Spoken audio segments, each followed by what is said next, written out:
A utilização do misoprostol como método preferencial de interrupção da gestação diminuiu os casos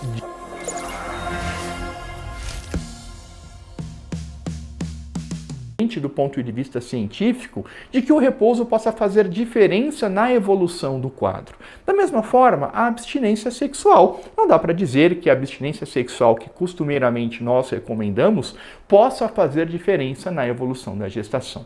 Muito importante, a progesterona não está recomendada. Algo que nós observamos muito frequentemente na clínica, nos casos de ameaça de abortamento, é a prescrição de progesterona. Entretanto, não há estudos suficientes que possam mostrar e demonstrar o benefício da progesterona nos casos de ameaça de abortamento.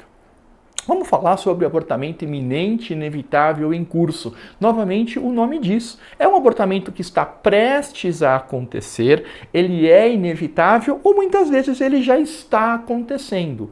Nesse caso, existem transformações cervicais, o colo ele está permeável ao toque. Nós tocamos e observamos que o colo está pérvio. As alterações já estão se processando, daí o porquê de ser um abortamento iminente, que está para acontecer, que já está acontecendo e que de qualquer maneira vai evoluir para um abortamento.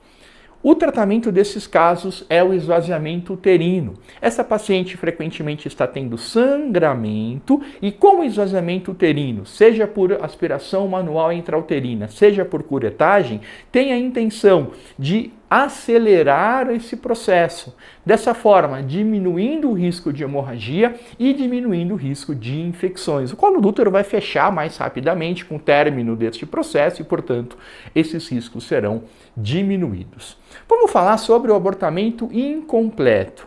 Abortamento incompleto, a paciente apresenta um sangramento acompanhado de dor abdominal e o colo uterino também tende a estar pérvio. Pode existir a saída de material pelo colo uterino e aí o que nós vamos ter é aquele caso em que parte do material foi expelido ou está sendo expelido, mas ainda tem conteúdo dentro do útero. Como é que eu sei? Como é que eu diagnostico? Por meio da ultrassonografia. Eu faço a ultrassonografia e eu observo que dentro do útero ainda existem restos. O diagnóstico, portanto, é pela espessura endometrial. Quando essa espessura é maior do que 30 milímetros, eu vou dizer que trata-se de um abortamento incompleto. O aborto completo, por outro lado, já houve a saída de todo o material. Eu costumo dizer que é uma ex-grávida. Por que ex-grávida? Porque ela estava grávida, o colo do útero abriu, o material foi expelido e ele voltou a fechar. Em outras palavras, a altura uterina é menor do que a esperada para aquele tempo de amenorreia e o colo está fechado. Lembre-se, ele abriu, o material foi expelido e o colo voltou a fechar. Clinicamente, houve melhora da dor e do sangramento.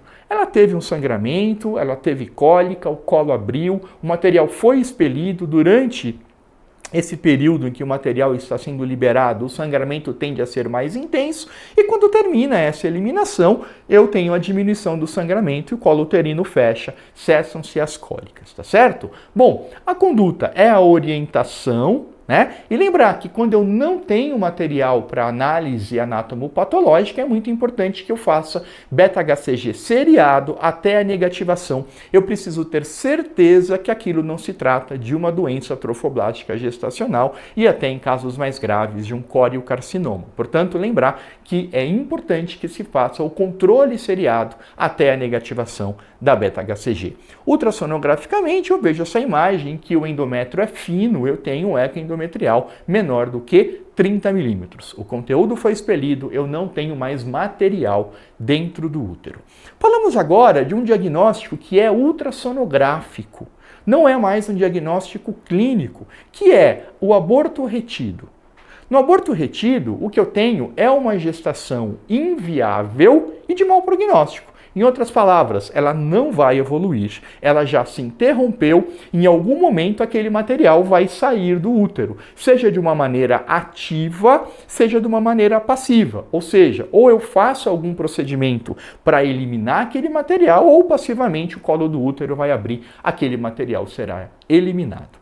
Neste caso, a paciente está assintomática, como a gestação parou de evoluir, a altura uterina tende a ser menor do que a esperada e o colo uterino está pérvio. Claro, se ela tem sangramento, o colo está pérvio, está permeável, aquilo deixa de ser um aborto retido, passa a ser um abortamento iminente, inevitável ou em curso, conforme nós já conversamos. O diagnóstico, ele é, eu disse, ultrassonográfico. São estes critérios. Eu vou destacar os dois mais importantes, que seriam uma medida, um diâmetro interno médio do saco gestacional maior ou igual a 25 milímetros sem que eu tenha embrião. Essa é a chamada gestação anembrionada, ou quando eu tenho imagem de embrião com o comprimento cabeça-nádega maior ou igual a 7 milímetros e eu não tenho batimento cardíaco. Vamos lá. Imagine uma situação onde eu tenho um saco gestacional cujo diâmetro médio é de 30 milímetros e eu não vi embrião. Ora, 30 maior que 25. Com 30 milímetros era para eu enxergar embrião. Não vi, gestação anembrionada. Outro exemplo, eu tenho uma gestação em que eu tenho embrião, o comprimento cabeça-nádega é de 11 milímetros, 11 maior do que 7. Eu deveria ver batimento cardíaco. Não vi, aquele embrião não está mais se desenvolvendo, ele morreu, portanto é um óbito embrionário, também chamado de aborto retido. Tá? Então estes são os dois critérios mais comumente encontrados para que a gente dê o diagnóstico de aborto retido. O tratamento, ele pode ser expectante, podemos esperar de 15 a 30 dias para que a natureza haja e aquele material seja eliminado nos moldes do que nós já conversamos. Ele pode ser medicamentoso, com a utilização de misoprostol para forçar a eliminação desse material, ou pode ser cirúrgico, onde eu vou fazer um esvaziamento uterino, seja por amil, seja por curetagem. Vamos começar a falar a respeito do tratamento medicamentoso com misoprostol. Se até 12 semanas de gestação, eu posso utilizar de 600 a 800 microgramas via vaginal em dose única, ou 200 microgramas de 6 em 6 horas, ou 400 microgramas de 12 em 12 horas. Eu observo por 24 horas e vejo se o material foi eliminado. Caso não tenha sido eliminado, eu posso repetir o mesmo esquema posológico em 24 horas. E aí eu vou esperar mais 24 horas, sim, em 2 doses. Não resolver, não eliminar o material, eu parto para a conduta cirúrgica, tá certo? Eu tenho que pensar nas contraindicações para o misoprostol. Algumas mulheres não podem utilizar essa droga. Quais são elas? Aquelas com alergia ao misoprostol, à prostaglandina. Quando eu tenho uma suspeita de gestação ectópica, nos casos de infecção ou instabilidade hemodinâmica e uma contraindicação relativa, que são as pacientes asmáticas, tá? Bom, o tratamento cirúrgico. Tratamento cirúrgico, geralmente eu uso o misoprostol 400 microgramas para que o colo do útero seja preparado, para que ele seja amolecido, para que muitas vezes ele abra. E a partir da utilização, vamos chamar assim, de uma indução deste início do preparo de colo, nós vamos fazer depois a aspiração manual intrauterina ou a curetagem. Então, primeiro um preparo de colo e de 4 a 6 horas após a utilização do misoprostol, eu faço o esvaziamento uterino.